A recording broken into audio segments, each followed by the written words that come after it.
Биздин могу чек арада 10 октябрдан бери өзүңөр билесиңер, товарлардын баары чыкпай. Ошол убакта биз 13 октябрда ошол жерге келип, өкмөткө элге кайрылганбыз андачы. Выбор өткөрө алалы, керек болсо базарларды жабалы, пикетке чыкпай, кичине чыдамкайга чакырганбыз элдичи. Анан выбор өттү. Выбордон кийин премьер-министр Астанага учуп барып, биздин проблемабызды чечип беребиз деди. Анан өзүңөр билесиңер, жөнөкөй товары жок машиналарды киргизип, товары менен өткөн жөнөкөйлө иштеген кишилерди өткөрөбүз чек арада деди. 5 күндөн кийин дорожный карта жазылганда чек араңарда бүт проблеманын баары чечилет деди. Өзүңүз билесиңер, министр экономики келип айтты, дорожный карта дагы жазылса дагы проблемалар чечилбейт.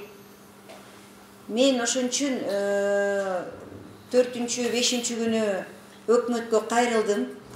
Проблема чечилбей атат. Биздин сезонубуздун баары өлдү.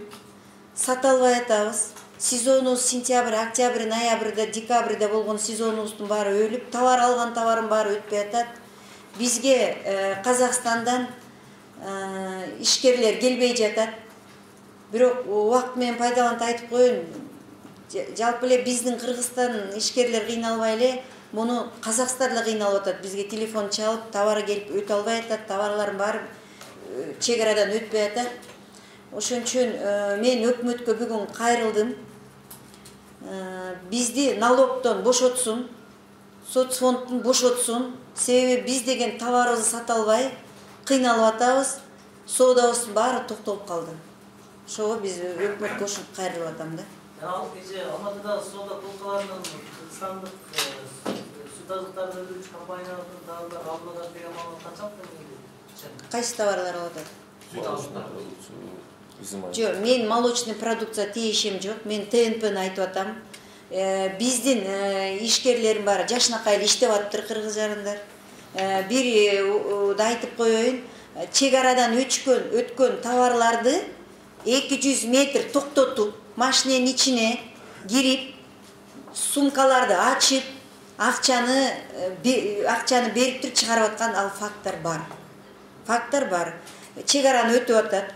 Өтсө эле токтотуп айтып атат, биздин чыккан товарлар чыккан элдер кыйналып атабыз дейт. 300-400 метр өткөндө дейт, текшерип эле талкалап атат дейт. Бул факт бар.